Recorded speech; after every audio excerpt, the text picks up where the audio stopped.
this was a very difficult time for me. Both of these guys were the backbone of my team, and both of them wanted me to support them. I said, guys, I can't do that. I can't support either one of you. Love you both, but I can't support either one of you. When it was over, I did do a lot of talking to Joe. Gary wanted him to be his majority floor leader. Joe was backing off. But Joe came around and would continue to be that great majority floor leader that I knew he would be. And but once again, I go back to this deal with the term limits. You don't have a chance to get to know each other.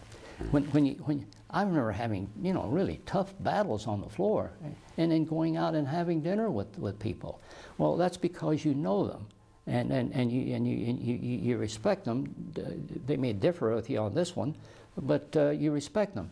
These people don't have a chance to get to know each other hardly, and it creates a lot of problems as a result of that, because they can't have a big debate and then say, oh, it's all over, let's go have dinner or something. Because they don't know each other. Because they don't have the camaraderie. They don't have the basic background of dealing with each other over periods of time, and the respect and everything that comes from that. Over this period of time, what have you seen change most significantly in terms of politics and campaigns? Has it been the funding, the finances of things? You became a lobbyist and set up a very successful lobby firm. You certainly were involved in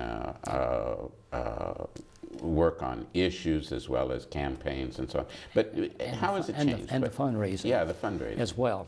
This is the thing that has me pretty distraught about politics, is the amount of money today that's spent in elections. What's the most you ever spent for a house race? I think I spent $15,000 once, and my opponent spent $12,000.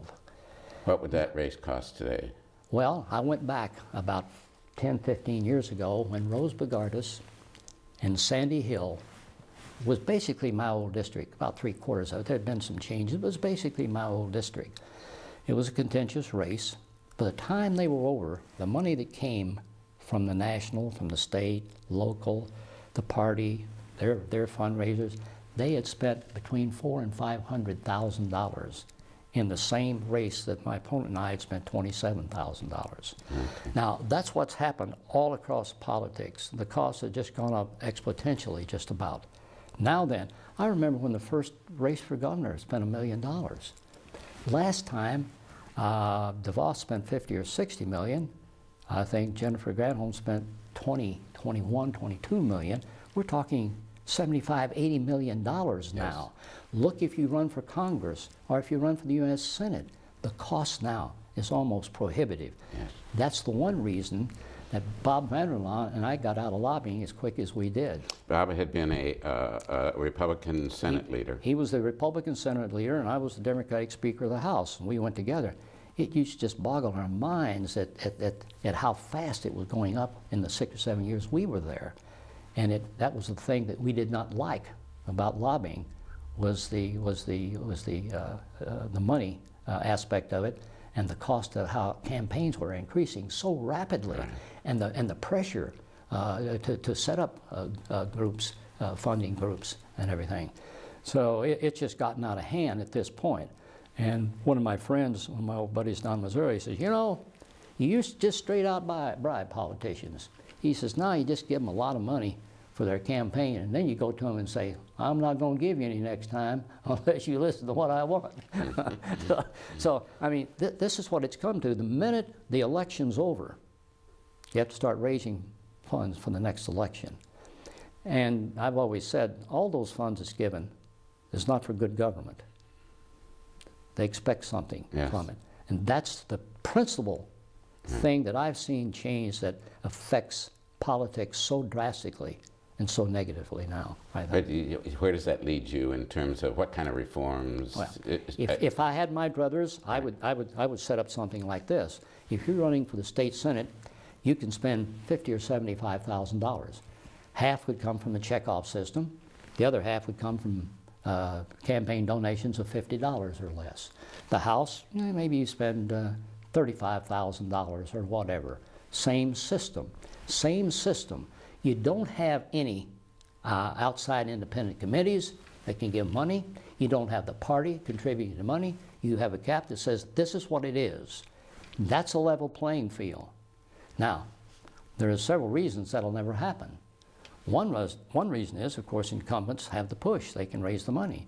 The second reason is, that I maintain, is that the media, no matter what they might say or how they may gouge about how much is being spent, where's that money going? Mm-hmm. A couple $1 billion every cycle.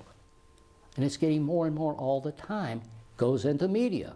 Now, if it got too close, you can bet that they would start feeling a pinch, and they would start coming around and say, well, now, this First Amendment thing here, that's what they always fall back on, it's the First Amendment. Well, I'm with Bill Bradley. I don't think that our founding fathers meant that the First Amendment, that you could have an open wallet and spend whatever you wanted to in order to buy an election. I don't believe that's what they intended in the First Amendment. So that's the biggest problem that I see today in politics. I mean, it's the root of almost a lot of other problems. So I think if you wanted to change one thing to improve the political scene today, it would be to come up with real, meaningful reform in campaign financing. Bobby Crim, a lot of people know the name Crim because of the four-letter word. The Crim race. Yeah. Well, that too. But the Crim race. I mean, this is you started supporting, I guess, out of your long interest in human service, but also as a runner, this support for Special Olympics. Yeah. In 1975, when I was Speaker, they invited me out to, no, it was 1976, they invited me out to a Special Olympics track meet in my district in Kersley High School. I knew a little bit about Special Olympics, but not a great deal. But I went out that day and I saw something.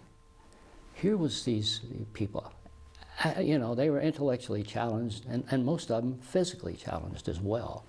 They were winning ribbons and laughing and winning trophies and getting hugged. And I'm thinking, these are the kind of people, when I was growing up, they were in the basements and in the bedrooms and they had no life at all.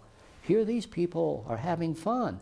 Their parents are out there with them. So I went back to the staff and I said, gee, we got to do something. Somebody said, well, you're a runner, why don't we put on a race? So the Crim race was born in 1977 and to raise money for Special Olympics. It's gone broader than that now. But we have raised a few $1 million for Special Olympics in the process too. And now it's grown into a fitness foundation, a Crim Fitness Foundation. We have 15, 20, 25,000 kids that have no phys ed in their schools now that we have in the Crim program. We're taking it to Oakland County, taking the whole program, putting on a race for them, Saginaw County. We're beginning to branch out. We figure we'll have 50,000 kids pretty soon. And as you know, youth obesity is one of the largest problems that we have in this country. Kids in their teens and preteens are already showing signs of diabetes, high blood pressure, high cholesterol. If you think that the cost of health care is big now, wait for 10 years down the road when these guys start hitting, and it's going to be like the oil thing. It's going to explode on us. The cost is going to be tremendous unless we get at it now. We've got some plans now to buy the old hotel, the old Hyatt Regency there. In Flint? In Flint, to make a regional fitness and health program. Regional, many states coming in. We're going to Washington to get money. CS Mott, 2 or 3 other foundations. It's going to take quite a bit of money to do it, but we see the possibility of doing it so that people will come in for a week, take the whole program back to their area, their state, or whatever. We've had all kinds of inquiries about it. So I think that right now this is the biggest thing. I hope to get former Governor Milliken, former Governor Blanchard, Brooks Patterson, who we're helping down there, the current governor, to go to Washington to get some funds there. They had a $100 million program last year. They cut it out for youth obesity. We'd like to see that restored, and we'd like to get some of that money to put in a regional foundation fitness area here in Michigan. Oh, great.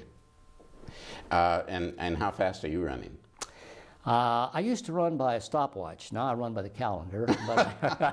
But I'm still running, and I'm still in this area, in most areas of the state. I'm #1 in my age group. Oh. Of course, that age group is, I remember when I started running 40 years ago and started running races, there was probably 150, 200 guys I knew. That 150 has boiled down to a half a dozen now. Yes. That's still running. I've run my race in Flint and the 10-miler in a little over 6.5 minute miles. Now if I do it in 9.5 minute miles, that's outstanding. Okay. And, that sounds outstanding. yeah. But it's kept me in good physical condition, and quality of life is very important to me. So Yes. I try to, and the better you off, physically, the better you off are mentally, and I need all the help I can get there. So I try to keep physically fit to help that other. All right. All right. Thank you, Bobby Crim, for spending this time with us. This has been fascinating. I'm sorry to feel like we need to cut this off, but I really appreciate your reflections.